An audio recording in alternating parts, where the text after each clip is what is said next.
মানুষের পায়ের ওপরে কান জীবিত আছে। এটা শুনলেই কিরকম অবিশ্বাস্য মনে হচ্ছে। আসলে লেডিসনের একটা দুর্ঘটনার কারণে এই কানটা সে তার পায়ে স্থাপন করেছে। সে একটা ফ্যাক্টরিতে কাজ করছিল এবং কাজ করার সময় হঠাৎ করে তার চুল সেই মেশিনে জড়িয়ে যায় এবং জড়িয়ে যাওয়ার পরে সেই কানটা ভাগ্যক্রমে কেটে পড়ে যায় এবং লেডিসন এই কানটা নিয়ে ডাক্তারের কাছে চলে যায় এবং ডাক্তার অনেক পরীক্ষা নিরীক্ষা করার পরে কোনো উপায় না পেয়ে এই কানটা তার পায়ে লাগিয়ে দেয়। তখন যদি এই কানটা না লাগিয়ে দিত তাহলে কিন্তু সে কানটা একেবারে পুরোপুরিভাবে নষ্ট হয়ে যেত। এভাবে প্রায় 5 মাস তার এই পায়ে লাগানো ছিল এই কানটা এবং এক পর্যায়ে 5 মাস পরে পরীক্ষা নিরীক্ষা করার পরে খুব জটিল সার্জারি করার মাধ্যমে এই কানটা তার কানে আবার ফিরিয়ে দেওয়া হয় এবং এভাবেই একটা বড় ধরনের একটা অপারেশন সাকসেসফুল হয়। আপনাদের কাছে একটা প্রশ্ন, এই সার্জারিটা এই অপারেশনটা যদি বাংলাদেশে হতো তাহলে বাংলাদেশের ডক্টররা কিভাবে এটা সমাধান করত? আপনি কি কখনো ভেবে দেখছেন যে বিড়ালের কাঁধে ক্লিপ মারলে বিড়াল একেবারে নড়াচড়া করে না, একেবারে ফ্রিজের মতন জমে যায়? এটা কিসের জন্য হয়?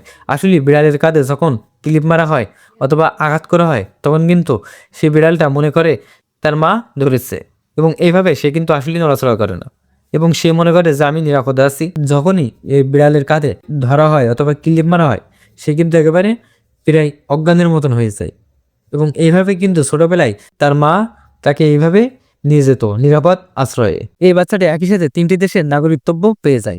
সৌদি আরবের একটা প্লেন নিউ ইয়র্কের উদ্দেশ্যে যাত্রা করছিল এবং মাঝপথে যখন আয়ারল্যান্ড এবং ইংল্যান্ডের মাঝ বরাবর এই প্লেনটি আসে তখনই কিন্তু এই শিশুটা জন্মগ্রহণ করে এই মাঝাকাশে জন্মগ্রহণ করার কারণে আয়ারল্যান্ড এবং ইংল্যান্ডের জন্মসনদ এ বাচ্চাটা পেয়ে যায় এবং যখন এই প্লেনটা আমেরিকায় ল্যান্ড করে তখন কিন্তু নিয়ম অনুযায়ী এ বাচ্চাটা আমেরিকারও জন্মসনদ পেয়ে যায় এবং একই সময়ে কিন্তু এই বাচ্চাটা 3টি দেশের নাগরিকত্ব পেয়ে যায় এবং এই প্লেনটা সৌদি আরবের হওয়ার কারণে কিন্তু এই বাচ্চাটা আজীবন ফ্রি ট্রাভেল করতে পারবে এই প্লেনে।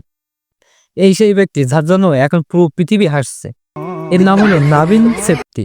আসলে এই ব্যক্তিটার গান গাওয়ার খুবই শখ ছিল। সে একটা আরো আইডলে অংশগ্রহণ করে এবং সেখানে সে গান গাইতে গিয়ে অনেক নার্ভাস ফিল করে এবং গান গাওয়ার আগে সে হেসে ফেলে এবং সেটা কিন্তু একবার করে না, সে কিন্তু বারবারই এরাই করে এবং সে গানের স্টেজ থেকে কিন্তু তাকে বের করে দিয়েছিল এবং এই হাসিটা মানুষের এত পছন্দ হয়ে গেছে এটা এখন একটা ফানি কন্টেন্টে রূপ নিয়েছে। বাংলাদেশে যদি কেউ গর্ত খুঁড়তে চায় এবং এইভাবে যদি তেল করে তাহলে কিন্তু বাংলাদেশের মানুষ খুশিতে একেবারে আত্মহারা হয়ে যাবে, কিন্তু আসলে এর উল্টোটা হয় সৌদি আরবে। সৌদি আরবে যদি কোনো মানুষ গর্ত করে এবং কোনো ঘর বাড়ি তৈরি করার জন্য অথবা কোনো শপিং মল তৈরি করার জন্য যদি গর্ত করে তাদের কিন্তু এই তেল বেরোয় এবং এই তেল বেরোনোর কারণে তারা কিন্তু অনেক টেনশনে পড়ে যায়, কারণ সৌদি আরবের কিন্তু অনেক তেল আছে। এই তেল থাকার কারণে তারা কিন্তু অনেকটা বাড়িঘর করার জন্য অনেক সমস্যার সম্মুখীন হয়, কারণ যখনই সেখানে তেল বেরোবে তখন কিন্তু সেই জায়গাটা সরকারের কন্ট্রোলে নিয়ে নেবে এবং তখনই কিন্তু তারা সেই জমিটা ছেড়ে দিতে বাধ্য থাকবে। এরা কেন এত পেট্রোল নষ্ট করছে?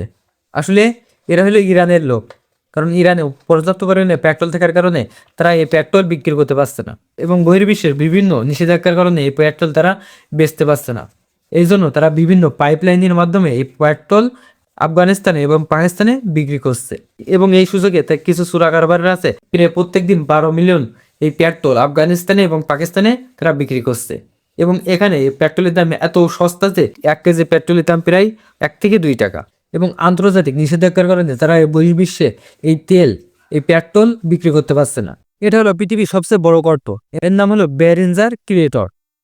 এটা প্রায় 50,000 বছর আগে একটা উল্কাপিণ্ডের মাধ্যমে এই গর্তটা তৈরি হয়েছে এবং এই গর্তটা প্রায় 300 কিলোমিটার পূর্বে চওড়া ছিল এবং বর্তমানে প্রায় 3 কিলোমিটার বেঁচে আছে। এই গর্ত এতটাই বিশাল যে এর ভিতরে প্রায় 10টা বুর্জ খলিফা অনায়াসে ঢুকে যাবে। এই উল্কাপিণ্ডের কারণে কিন্তু ডাইনোসর জাতিগুলো পুরোপুরিভাবে ধ্বংস হয়ে গেছিল। যখন কোনো F-30 পাইলটকে একটা রোলার কোস্টারে বসানো হয় তখন কিন্তু তার রিয়াকশনটাই এমন হয়। আসলে কোনো সাধারণ মানুষকে যদি এই রোলার কোস্টারে বসানো হয় তার কিন্তু অনেক সমস্যা হবে এবং সে কিন্তু বমি করে দেবে এবং একজন F-13 পাইলটকে 360 ডিগ্রি মোড়ালে তার কিন্তু কোনোই রিয়াকশন হচ্ছে না এবং সে কিন্তু স্বাভাবিকভাবেই বসে আছে এবং এই F-13 যে পাইলটটা তাকে কিন্তু প্রায় 2000 কিলোমিটার গতিবেগে এই বিমানটা চালাতে হয় এবং এটা ঘোরাতে হয় প্রতিনিয়তই এবং এই জন্যই তার কিন্তু রোলার কোস্টারে বসে থেকেও কোনো কিছুই হচ্ছে না।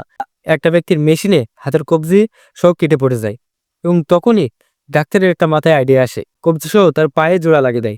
তখনই যদি না জোড়া লাগাতো তাহলে কিন্তু এই হাতটা একেবারে পুরোপুরিভাবে নষ্ট হয়ে যেত, এবং এই পায়ে জোড়া লাগার কারণে তার হাতটা একেবারে পুরোপুরিভাবে ঠিক হয়ে গেছে।